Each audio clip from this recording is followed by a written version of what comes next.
에릭, 한국 근무 명령이 떨어졌다. 네, 한국이요? 미국 텍사스에서 태어나고 자란 에릭 밀러 중위. 그는 미군 장교로서 세계 곳곳을 돌아다닐 준비가 되어 있었지만 한국이라는 이름을 들었을 때는 솔직히 큰 기대가 없었어요. 그에게 한국은 그냥 또 하나의 해외 근무지 그 이상, 그 이하도 아니었죠. 동아시아의 작은 나라, 케이팝과 삼겹살로 유명한 곳, 그 정도로만 알고 있을 뿐이었습니다. 하지만 주변 선배들로부터 들려온 얘기는 생각보다 긍정적이었어요. 아, 한국?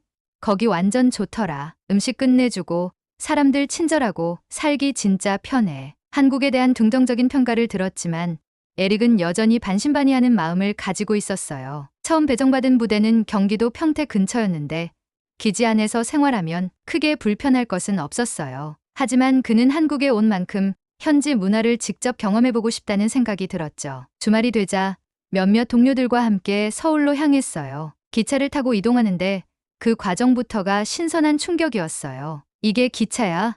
왜 이렇게 조용해? 미국에서 기차를 타면 사람들의 대화 소리, 휴대전화 벨 소리, 음악 소리로 시끌벅적한데 한국의 KTX는 너무나 조용하고 쾌적했어요. 좌석마다 있는 충전 콘센트와 와이파이, 깔끔한 실내는 마치 비즈니스 클래스 비행기를 타는 느낌이었죠. 서울역에 도착했을 때 그는 또 한 번 놀랐어요. 이곳이 아시아의 뉴욕이라 불리는 이유가 있네. 도심의 마천루, 활기 넘치는 거리, 빠르게 움직이는 사람들. 그러나 미국과는 달랐어요. 거리는 깨끗했고 사람들은 질서를 잘 지켰어요. 무엇보다도 관광객인 자신에게 친절하게 길을 알려주는 한국인들의 모습이 인상적이었죠. 그렇게 첫 주말이 지나고 에릭은 한국에 대해 점점 더 깊이 알고 싶다는 생각을 하기 시작했어요. 하지만 그는 아직 몰랐어요. 이곳이 단순한 근무지가 아니라 자신의 인생을 바꿔놓을 장소가 될 거라는 것을요. 서울에서의 첫 주말을 보낸 후 에릭은 본격적으로 한국 생활에 적응하기 시작했어요. 기지 안에서만 생활하는 것보다는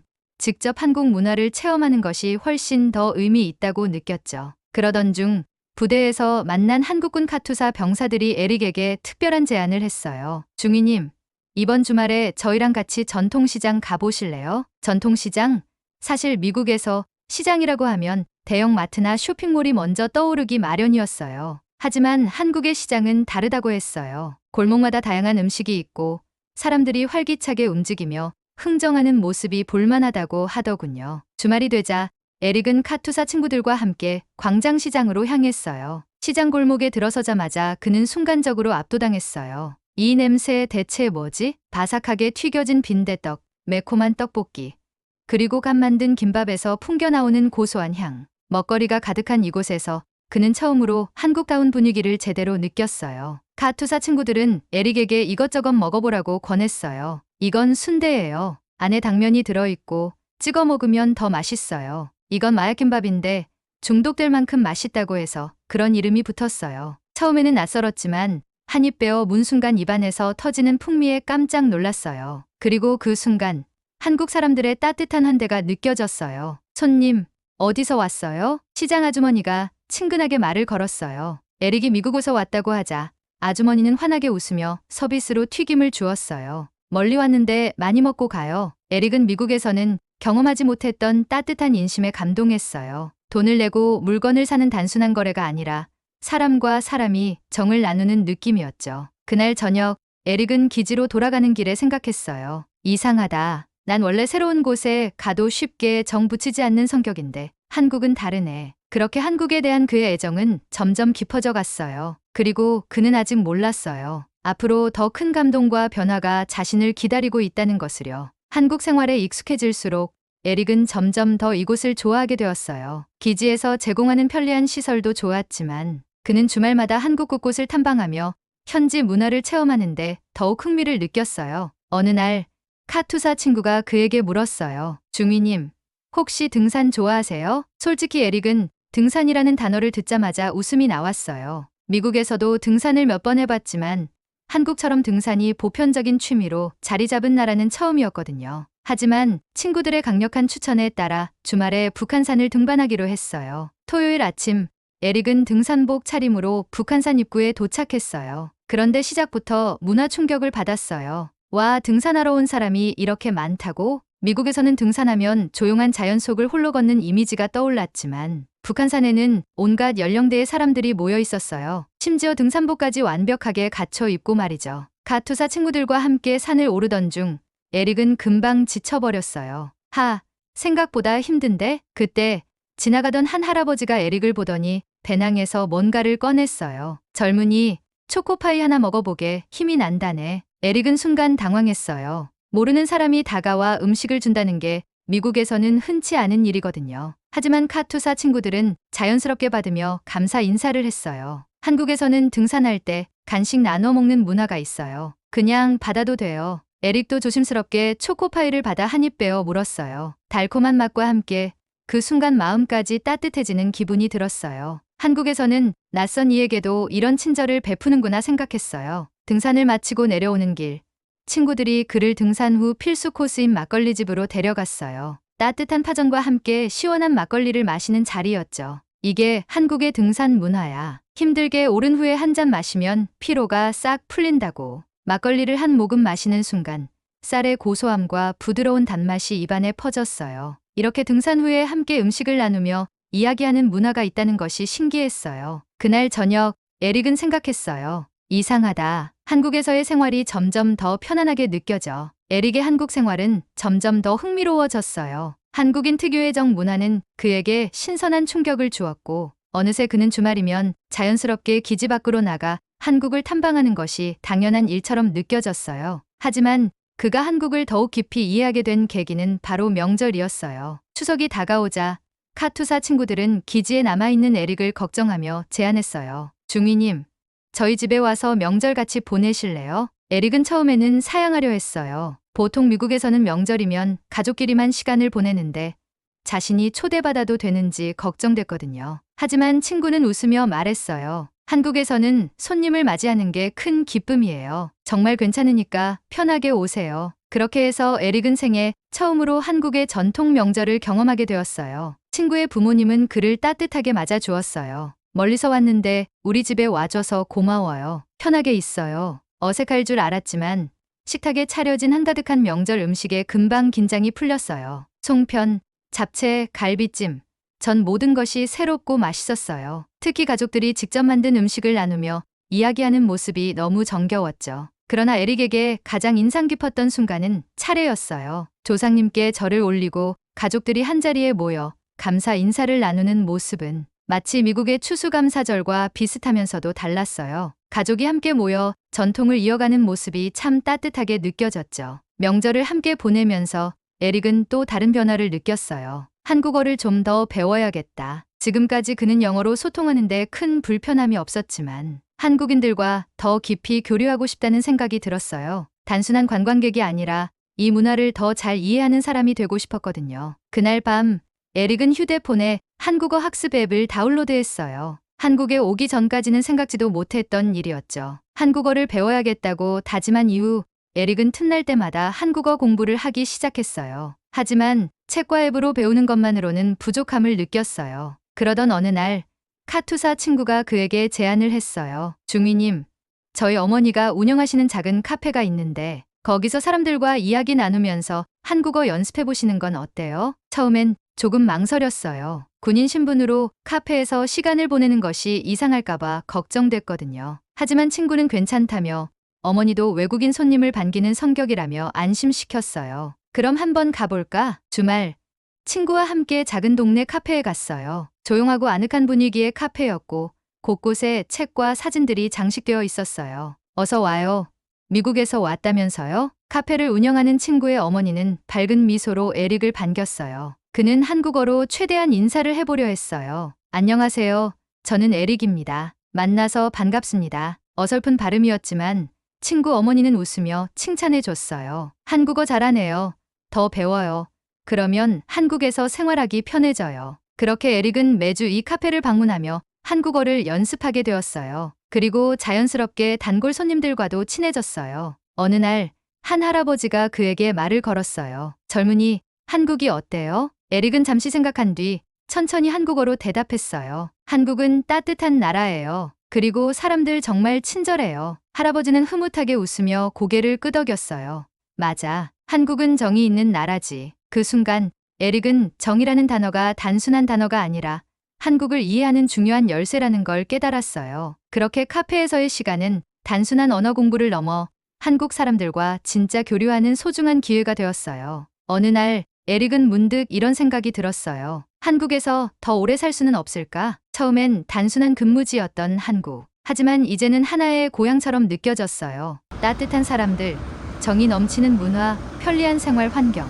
이곳에서의 삶이 너무나 자연스러워졌어요. 한국에서의 생활이 익숙해질수록 에릭은 점점 더 이곳에 정이 들었어요. 하지만 그는 아직 군인이었고 미군의 근무 기간이 끝나면 언젠가 미국으로 돌아가야 했어요. 그런데 그런 고민을 하던 중 그가 한국을 떠날 수 없다고 느끼게 된 결정적인 사건이 벌어졌어요. 어느 날 에릭은 주말을 맞아 혼자 서울을 돌아다니고 있었어요. 평소처럼 지하철을 타고 이동하다가 갑자기 어지러움을 느꼈어요. 그리고 순식간에 정신이 아득해지면서 쓰러졌어요. 눈을 떴을 때 그는 응급실에 누워 있었어요. 놀란 표정을 짓고 있는 그에게 간호사가 다가와 말을 걸었어요. 괜찮으세요?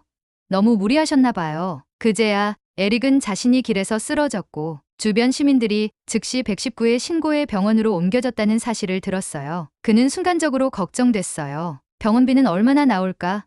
보험 처리가 가능할까? 미국에서는 응급실에 한 번 가는 것만으로도 엄청난 의료비가 청구될 수 있었기 때문이었어요. 그런데 간호사가 말했어요. 다행히 심각한 문제는 아니에요. 탈수 증세였어요. 수액 맞고 좀 쉬면 괜찮아질 거예요. 에릭은 치료를 받고 한숨을 돌렸어요. 그런데 진짜 놀란 건 계산서를 받을 때였어요. 총 치료비는 3만 원입니다. 뭐라고요? 미국이었다면 수천 달러가 나왔을지도 모르는 치료가 한국에서는 단돈 몇만 원밖에 안 나왔어요. 그것도 외국인인데 말이죠. 그는 충격을 받았어요. 이곳은 단순히 살기 좋은 곳이 아니라 사람들이 진짜로 보호받는 곳이라는 걸 깨달았어요. 병원에서 퇴원한 후 에릭은 깊은 고민에 빠졌어요. 처음엔 단순한 근무지로 생각했던 한국. 하지만 이제는 너무나 익숙하고 정든 곳이 되어버렸어요. 미국보다 훨씬 안전한 거리, 편리한 대중교통, 그리고 무엇보다도 사람들의 따뜻한 정과 배려. 그리고 오늘의 경험을 통해 그는 한 가지 확신을 가지게 됐어요. 내가 정말 미국으로 돌아가야만 할까? 이제 그는 더 이상 단순히 미군 장교가 아니라 한 사람의 한국을 사랑하는 외국인이 되어가고 있었어요. 하지만 그의 선택이 쉽지만은 않았어요. 한국에서 계속 살아가려면 군 생활을 끝낸 뒤 새로운 길을 찾아야 했거든요. 병원에서 퇴원한 후 에릭은 평소처럼 카페에 갔어요. 카페 주인이 걱정스러운 얼굴로 그를 맞이했어요. 괜찮아요? 아프다고 들었어요. 네, 이제 괜찮아요. 다들 너무 걱정해 주셔서 감사해요. 그는 진심으로 감사했어요. 병원에서뿐만 아니라 주변 사람들까지 자신을 걱정해주는 모습에 마음이 따뜻해졌어요. 커피를 마시고 있는데 근처 테이블에서 젊은 회사원들이 대화하는 소리가 들렸어요. 응급실 갔는데 3만 원밖에 안 나왔다고? 이게 한국이지. 진짜 의료비 걱정은 안 해도 돼. 우리 회사에서도 직원 건강검진 무료로 해주잖아. 미국은 이런 거 없지? 에릭은 조용히 듣고 있다가 자신도 모르게 웃음이 나왔어요. 한국에서는 의료 서비스가 이렇게 자연스럽고 당연한 것이구나. 미국에서는 상상도 할 수 없는 일이었어요. 그 순간 카페 주인이 에릭에게 질문을 던졌어요. 미국으로 돌아가면 다시 군 생활 계속할 거예요? 에릭은 잠시 멈칫했어요. 사실 잘 모르겠어요. 이전까지 그는 한 번도 자신의 미래에 대해 깊이 고민해 본 적이 없었어요. 군인이 되는 것이 자연스러운 선택이었고 그것이 자신의 인생이라고 생각했어요. 하지만 한국에서의 경험이 그의 가치관을 흔들어 놓았어요. 한국에서 더 오래 살고 싶어요. 그런데 어떻게 해야 할지 모르겠어요. 카페 주인은 미소를 지으며 말했어요. 그럼 방법을 찾아봐야죠. 길은 항상 있어요. 한국에서 내가 할 수 있는 일이 있을까? 그날 밤 에릭은 본격적으로 한국에서 살아갈 방법을 고민하기 시작했어요. 비자는 어떻게 해야 할까? 한국에서 외국인이 할 수 있는 일은 무엇이 있을까? 군 생활을 마친 후 한국에서 새롭게 도전할 수 있을까? 처음엔 단순한 호기심이었지만 점점 더 진지한 고민이 되었어요. 한국에서 보낸 시간은 단순한 좋은 기억이 아니라 그가 앞으로 어떤 삶을 살아가야 할지에 대한 중요한 메시지를 주고 있었어요. 한국에서의 생활이 깊어질수록 에릭은 미국으로 돌아가야 하는 시기가 가까워지고 있다는 사실이 부담스럽게 느껴졌어요. 그의 군 복무 기간은 이제 몇 달 남지 않았고 동료들은 하나둘씩 새로운 배치를 받고 있었어요. 그러던 어느 날 에릭은 중요한 결심을 했어요. 한국에서 제2의 삶을 시작해보자. 군 생활을 마친 후에도 한국에 남아 새로운 도전을 해보기로 한 거예요. 하지만 이를 위해서는 현실적인 문제들을 해결해야 했어요. 에릭은 한국 정착을 위한 첫걸음을 시작했어요. 첫 번째 과제는 언어였어요. 그는 한국어를 조금씩 익혀왔지만 좀 더 본격적으로 배우기로 마음먹었어요. 그래서 한국어 학원에 등록하고 매일 2~3시간씩 공부를 시작했어요. 학원뿐만 아니라 시장에서, 카페에서, 지하철에서 만나는 사람들에게 일부러 한국어로 말을 걸며 실전 연습을 했어요. 어느 날 동네 시장에서 나무를 파는 할머니에게 말을 걸었어요. 할머니, 이거 얼마예요? 외국에서 왔어? 한국말 잘 배웠네. 이거 3,000원이야. 네, 좋아요. 주세요. 아이고, 멀리서 왔는데 좀 더 줘야겠네. 많이 먹어. 그 순간 에릭은 한국이 단순히 살기 좋은 나라가 아니라 사람과 사람이 따뜻하게 연결되는 나라라는 걸 다시금 느꼈어요. 한국에서 장기적으로 거주하려면 비자가 필요했어요. 에릭은 먼저 외국인이 한국에서 합법적으로 체류할 수 있는 방법을 찾아보기 시작했어요. 다행히 주변에서 많은 도움을 받았어요. 카페 주인은 그에게 외국인을 위한 비자 관련 정보를 알려줬고, 카투사 친구들은 직접 행정기관에 문의해 주었어요. 중위님, F2 비자 어때요?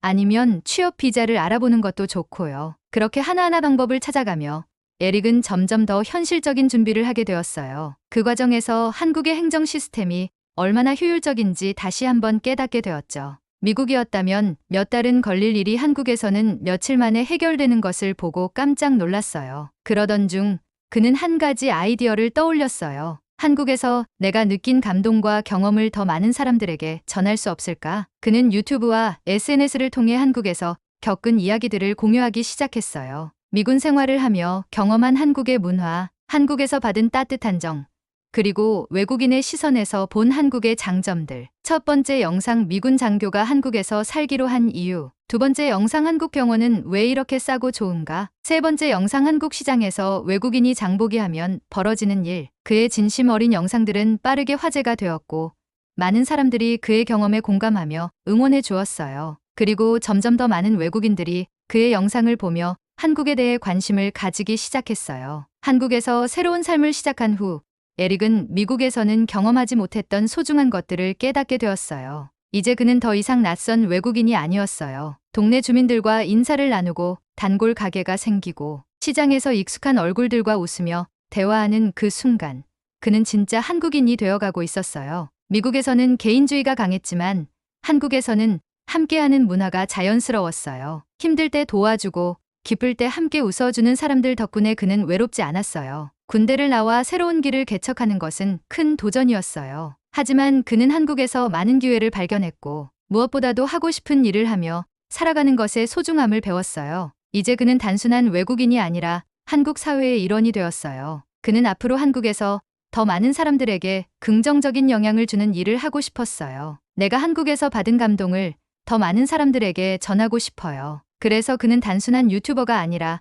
한국과 세계를 잇는 브리지 역할을 하기로 했어요. 한국을 모르는 외국인들에게 이 나라의 아름다움을 알리고 외국인들이 한국에서 정착하는 것을 돕는 것이 그의 새로운 목표였어요. 몇 년 전만 해도 그는 단순히 근무지로 한국에 왔어요. 하지만 이제 한국은 단순한 근무지가 아니라 그의 삶 그 자체가 되었어요. 그리고 그는 자신 있게 말할 수 있었어요. 나는 이제 한국을 떠날 수 없어요. 이곳에서의 삶이 너무 소중하니까요. 오늘 준비한 사연은 여기까지입니다. 미군 장교에서 한국 정착민으로 그리고 한국을 알리는 사람이 된 에릭 밀러의 이야기에 가슴이 뭉클해집니다. 오늘도 영상 시청해주신 모든 분들께 감사드리며 영상이 마음에 드셨다면 구독과 좋아요 부탁드립니다. 사연을 소개하는데 큰 힘이 됩니다. 내일 또 찾아뵙겠습니다. 감사합니다.